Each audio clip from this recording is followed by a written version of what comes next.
GeopByte. Hi everyone, welcome to GeopByte. Second one is relative error.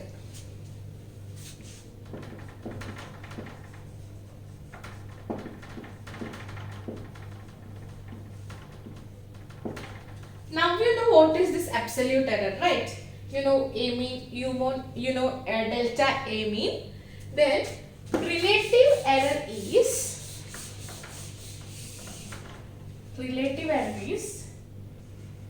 delta A mean divided by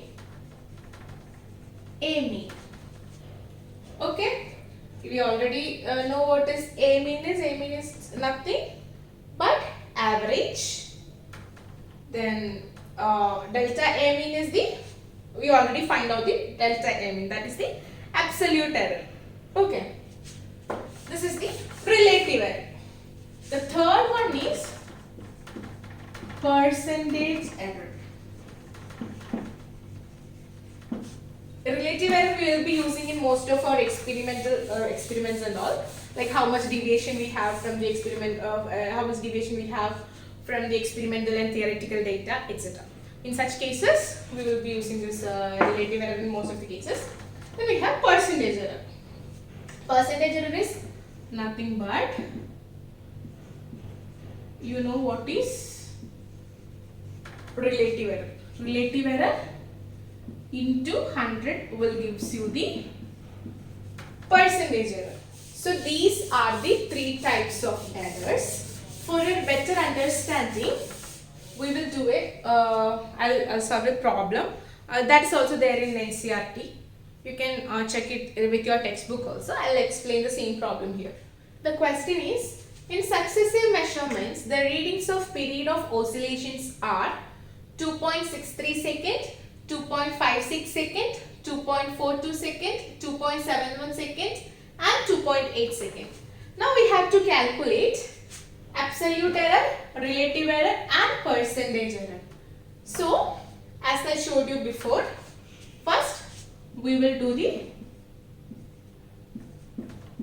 solution. Absolute error. We know first we have to find what? T mean, right? T mean is equal to 2.63 plus 2.56 plus 2.42 plus 2.71 plus 2.8 divided by 5, which is 13.12 by 5, which is equal to per second. Here we got up to 3 decimal points, but see, if you see here, the maximum resolution only is up to 0.01 second. So we have to also keep it up to 2 decimal places. So we can write it as 2.62 seconds. So this is the T average, T mean. Now we have to find delta T. Delta T1. Delta T1, how to find delta T1? Our first value is, this is T1, T2, T3, T4 and T5. So delta T1 is equal to 2.63 minus 2.62. How much will it give? It is 0.01 second. Similarly, we will find delta T2, which is equal to, our second value is 2.56 minus 2.62.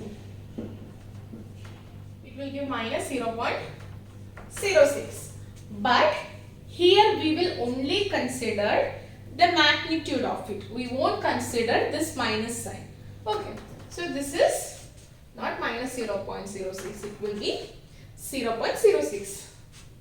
Because we are only considering the magnitude of that value. Not the sign is not considered. Similarly, delta 3 is equal to 2.56 2.42 minus 2.62. Here also we will only consider, for arithmetic mean we will only consider the magnitude of it, so sign is not considered. So similarly we can find delta T4 and delta T5.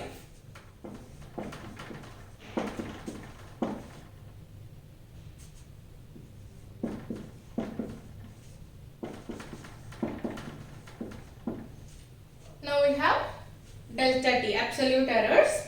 Now we have to find the, so this is the absolute errors, right? Absolute error in delta T1, absolute error in delta T2, absolute error in delta T3, absolute error in delta T4 and absolute error in delta T5. Now we have to take the average of it. Delta T mean is equal to 0.01 plus 0.06 plus 0.20 plus 0.09 plus 0.18 divided by 5. How much it will give? It will give around 0.11 second.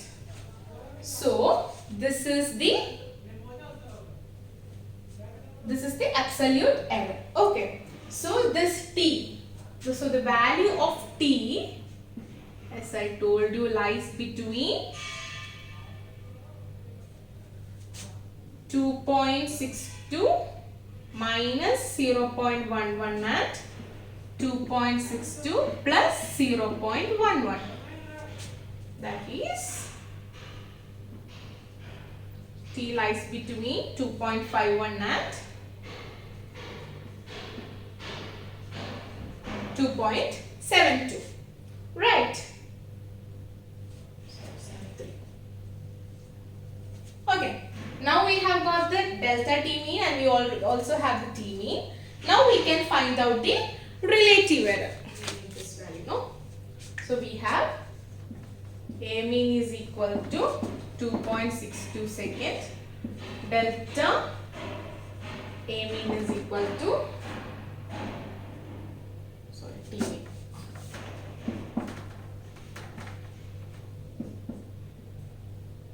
Delta T mean is equal to 0.11 second. So now we have these values. Using these two values, we can find out the relative error. So, relative error in T is equal to 0.11 divided by 2.62, which is equal to 0.04. So this is the relative error in the measurement of T.